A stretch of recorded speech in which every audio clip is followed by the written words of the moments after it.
Si Jones, na kilala rin bilang Jones the Dissector, ay ang pinakakilalang mass murderer sa Saban City at isa sa mga bilanggo sa Trick Tower na ginamit upang subukan ng mga examinee sa 287 Hunter exam.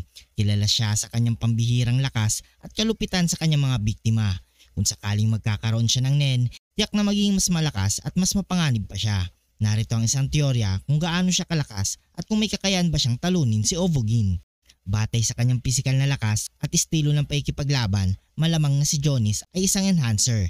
Ang mga enhancer ay nagpo-focus ng kanilang nen upang palakasin ang kanilang mga pisikal na kakayahan. Sa ganitong paraan, mas magiging mas malakas ang kanyang mga suntok at tibay ng katawan. Dahil sa kanyang likas na brutalidad at karanasan sa paikipaglaban, madali niyang mai-adapt ang paggamit ng nen sa kanyang estilo.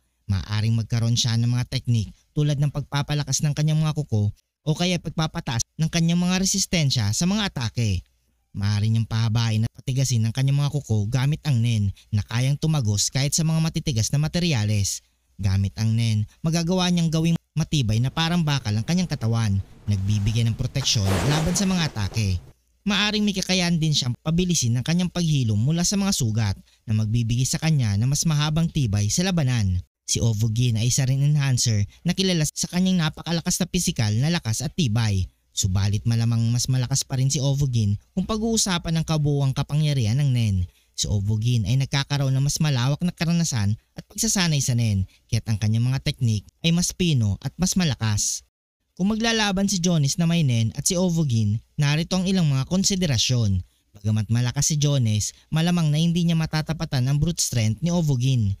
Si Ovogin ay kilala sa pagbasag ng mga bungo ng kanyang mga kalaban gamit lamang ang isang suntok, isang bagay na hindi madaling mapantayan. Ang karanasan ni Ovogin sa paggamit ng nen at sa mga laban ay malamang na magbigay sa kanya ng malaking kalamangan. Ang kanyang mastery ng nen techniques tulad ng Big Bang Impact ay isang malaking bantas sa kahit sino mang kalaban. Maaring magkaroon ng isang maliit na bentahe si Jones sa kanyang brutalidad at unpredictability. Subalit si Ovogin ay hindi basta-basta mapapatalo lamang sa ganitong paraan. Ang kanyang kakayahan na makipaglaban ng harapan at ang kanyang mataas na tibay ay magbibigay sa kanya ng edge sa laban. Habang si Jones na may nen ay magiging isang napakalakas na mandirigma, malamang na hindi niya matatalo si Ovogin. Ang karanasan, lakas at mas mataas na antas ng paggamit ng nen ni Ovogin ay magbibigay sa kanya ng malaking kalamangan.